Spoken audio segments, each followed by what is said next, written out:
Monsieur le Président, chers collègues, le contexte délicat dans lequel nous sommes depuis plusieurs semaines partout en France nous oblige à redoubler d'efforts, nous oblige à continuer dans la dynamique insufflée par la métropole, celle de permettre un développement équilibré de l'ensemble de nos territoires. Nous partageons tous ici cette même ambition, contribuer au rayonnement de nos territoires, à leur développement, tout en permettant à leurs habitants de profiter des fruits de ce développement. Ce budget primitif confirme notre ambition et confirme les signaux positifs, tels que bien évidemment la hausse du nombre d'entreprises créées sur notre territoire, 20 000 entreprises en 2018, l'augmentation de nos recettes fiscales de plus de 32 millions d'euros, fruit aussi d'une dynamique économique, une très légère hausse des dotations de l'État et surtout une augmentation de plus de 33% de notre autofinancement, nous permettant d'appréhender encore mieux, encore plus, les investissements sur nos territoires. Investir dans le développement de notre métropole, c'est préparer l'avenir tout en consolidant nos bases. C'est prendre en compte les besoins actuels et prendre en compte les enjeux à venir pour mettre en œuvre les politiques, nos politiques, celles que nous avons définies, innovantes et adaptées. Un territoire équilibré, c'est un territoire où nos actions de solidarité et d'accompagnement des populations fragiles sont renforcées. Ce qui permet à tous d'avancer ensemble vers une insertion durable dans la société et dans le monde professionnel. Ce renforcement se reflète notamment par une augmentation du budget en matière d'insertion et d'emploi de plus de 4 millions d'euros. Cela nous amène à poursuivre nos appels à projets innovants, nous permettant de redéfinir nos politiques, ainsi que nos efforts pour rendre notre action plus lisible. Vous soumettons d'ailleurs, à l'occasion de ce conseil, une délibération relative à la maison métropolitaine d'insertion pour l'emploi. Nos politiques publiques, nos politiques de solidarité et d'habitat voient également leur budget progresser de près de 30 millions d'euros, ce qui représente un montant significatif. Mais parallèlement, il nous faut encore et poursuivre nos politiques publiques fortes, notamment en matière d'économie, afin de rester un territoire compétitif, ce qui, je le rappelle bien souvent, n'est jamais acquis.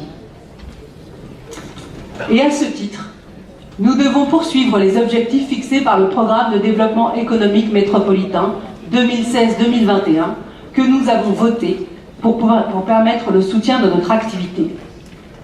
En premier lieu, bien sûr, l'accompagnement encore plus adapté à notre entrepreneuriat, qui a évolué lui aussi, et qui nous permet, avec la montée en charge de la plateforme digitale Live, autour d'une communauté d'acteurs entrepreneurs, et de l'inauguration prochaine des pépinières d'entreprise, je pense à Neuville, Givors, La Duchère, pour nos territoires du Nord, de l'Ouest, du Sud, et qui seront inaugurées en 2019.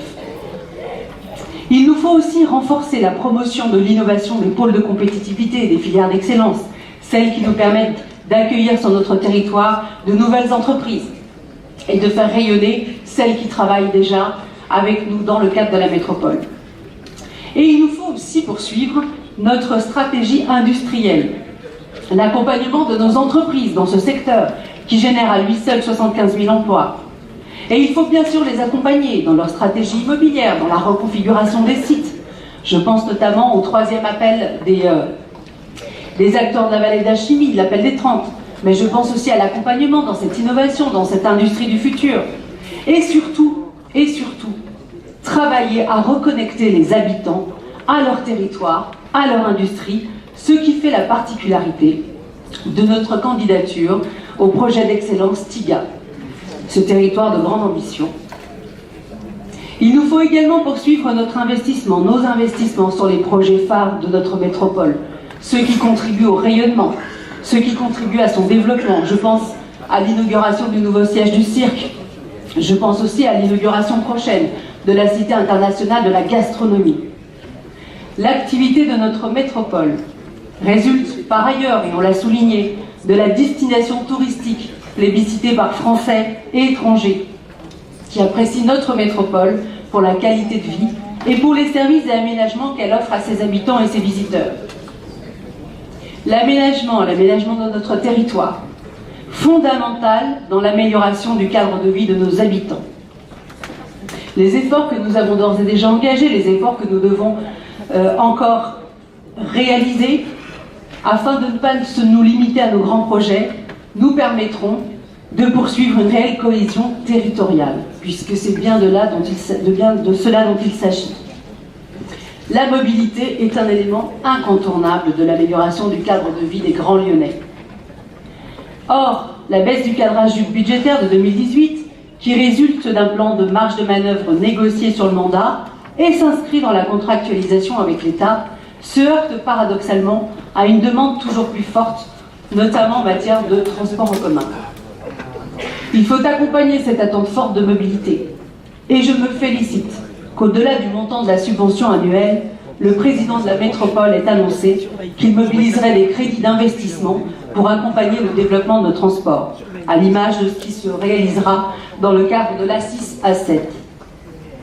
C'est parce que la ville de demain se construit aujourd'hui que le Citral investit dans des transports modernes et compétitifs, permettant de répondre aux besoins des usagers. Notre réseau, déjà aux 3/4 électrique, s'inscrit pleinement dans notre volonté d'un territoire plus respirable, que nous érigeons ici dans le cadre de l'ensemble de nos politiques.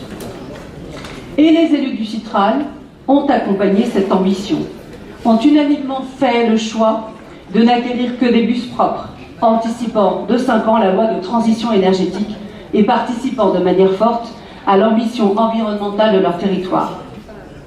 En conclusion, nous devons, et comme toujours, poursuivre l'optimisation de nos recettes et de nos marges de manœuvre, parce que c'est ce qui nous permet de poursuivre nos actions, nos projets et de concrétiser nos investissements, tout en ayant un soin attentif, bien évidemment, à ne pas hésiter à évaluer les politiques publiques que nous mettons en œuvre pour pouvoir toujours les améliorer et les évaluer. Je vous remercie, chers collègues.